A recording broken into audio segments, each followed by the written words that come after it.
Souvent, les blessures se font au moment, par exemple, au développé couché, les blessures fréquemment se font pas quand tu es en train de descendre comme ça et paf, ça lâche. Hein. Souvent, c'est tu descends et quand tu es à l'étirement maximal, au moment où tu vas pousser, contracter sur de l'étirement, donc envoyer le jus, c'est là où il y a le plus de tension, ça pète.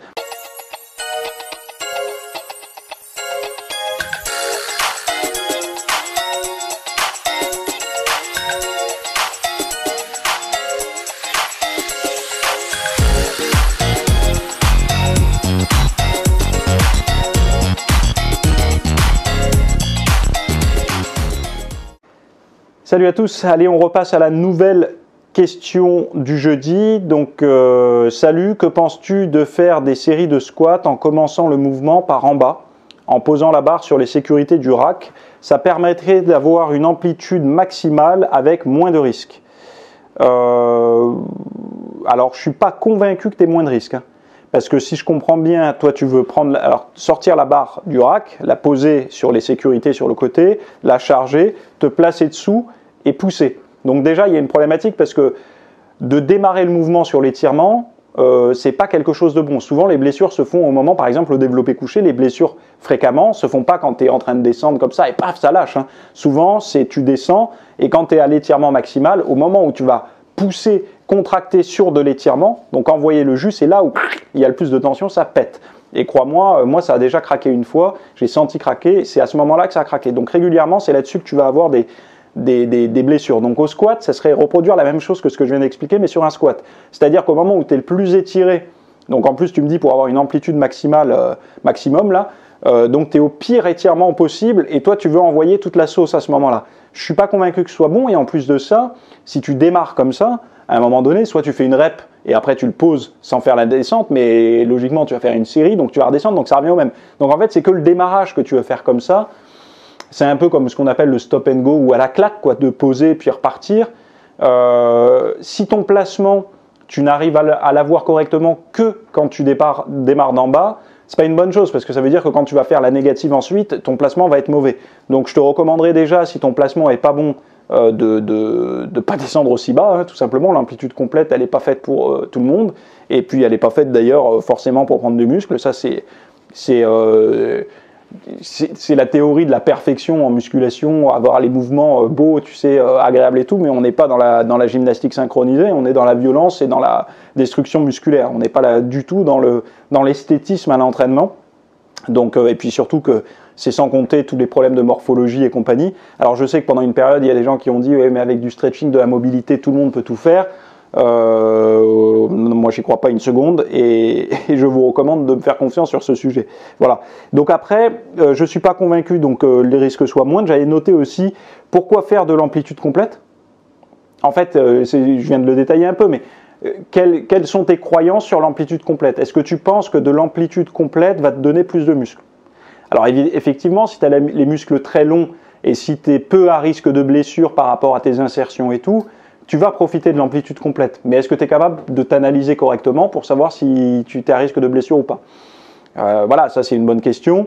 Et puis, l'amplitude complète sur des mouvements, dans tous les cas, c'est de l'étirement en plus, donc potentiellement, à moyen, long terme, ça sera au minimum des tendinites, au pire des déchirures musculaires, voire abandon du sport et compagnie. Donc fais attention, l'amplitude étant quand même... les blessures se font rarement sur des amplitudes, des petites amplitudes. Alors quand je dis petite amplitude, c'est pas des petites amplitudes sur l'étirement, c'est des petites amplitudes sur plutôt la zone de contraction. On fait des petites amplitudes au développé couché, c'est pas parce que tu fais pas de l'amplitude complète que tu sais pas à risque de blessure. Si tu restes tout le temps en bas, tu es que dans la zone dangereuse. Donc il faut comprendre l'amplitude complète, c'est la contraction, l'étirement, la contraction, l'étirement.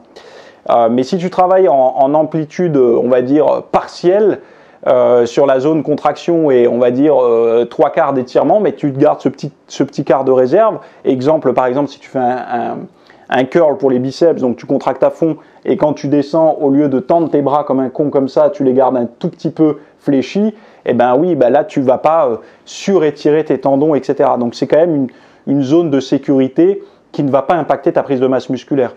Donc ça mais en règle générale, les gens qui ont ces croyances-là, c'est qu'ils n'ont pas réussi ils n'ont pas exploré de l'amplitude comme ça et ils n'ont pas pu voir que ça marchait aussi. Il faut des fois être convaincu par l'observation de voir qu'il y a des gens qui le font et ça marche très bien. Et ce qui ne veut pas dire que l'amplitude complète ne marche pas, hein. C'est pas ce que je suis en train de dire. Ça marche aussi, mais si on peut s'éliminer un petit risque, c'est quand même mieux. Donc voilà, et on voit de plus en plus des gens. Et d'ailleurs, je ne sais pas si c'est un accident ou si c'est une blessure à l'entraînement, mais cette star-là, comment il s'appelle déjà? C'est un Américain qui présente la télé, qui est très fitness. Bon, ben, j'aurais pas son nom. J'ai vu là récemment, il est tout maigre, hein. Enfin maigre, il est fitness, mais maigre, mince, c'est pas un bodybuilder. Avec le biceps arraché. Je me rappelle plus de son prénom, de ce présent. Il fait de la présentation. Il était très dans le monde fitness et tout pendant une période, mais pas genre à la Steve Cook et tout, hein, mais un peu l'icône américaine fitness en forme et tout. C'est pas non plus Chris Powell. J'ai plus son nom. Il a un peu un physique latino, etc. Je sais même pas si on a le droit de dire latino aujourd'hui, mais voilà quoi. Et il est toujours un peu en forme. Bon, peut-être que vous le retrouverez. Si je le retrouve, je vous le dirai. Donc voilà, donc l'amplitude complète plutôt non. Et si tu n'aimes pas, comme j'ai dit, rester en place en partant du haut, si tu n'arrives pas à rester en place en partant du haut sur ton squat, je te recommande fortement de baisser ton amplitude. Donc déjà, je pense que si tu fais du squat, c'est que tu as accès quasiment que au squat pour t'entraîner, les cuisses. Enfin, en tout cas, que tu n'as pas accès à des presses et tout. Mais de travailler déjà sur des charges plus modestes, si tu veux faire de l'amplitude un peu plus importante. Et que si tu augmentes les poids, ne cherche pas à faire de la même amplitude.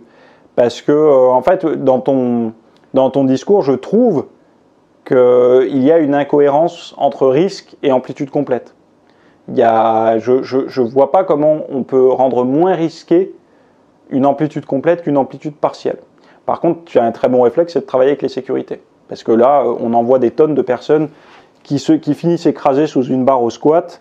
Alors heureusement, j'ai envie de dire que les poids au squat sont assez... enfin voilà, si on prend des poids de main, ils sont assez hauts. Donc du coup, on finit pas non plus décapité. Mais je te garantis que de se faire écraser par une barre à squat, ça doit pas être fun. Donc je te recommande plutôt de travailler comme tu fais déjà avec les sécurités, mais de t'habituer plutôt alors de faire du squat à la claque si tu as envie, mais de démarrer directement ta série par le bas, quand tes muscles ils ont même pas été sous tension un petit peu, ça me paraît quand même assez risqué de pas se faire péter quelque chose en démarrant comme ça, quoi. Après, ça n'est que mon point de vue, encore une fois, tu m'as posé la question, donc je te réponds. Donc la semaine prochaine, on parlera de la reverse diet. Et je sais que beaucoup se posent la question. J'en ai pas parlé en plus, enfin en tout cas pas en utilisant ce terme-là. Donc on traitera cette question sans faute la semaine prochaine. Bye.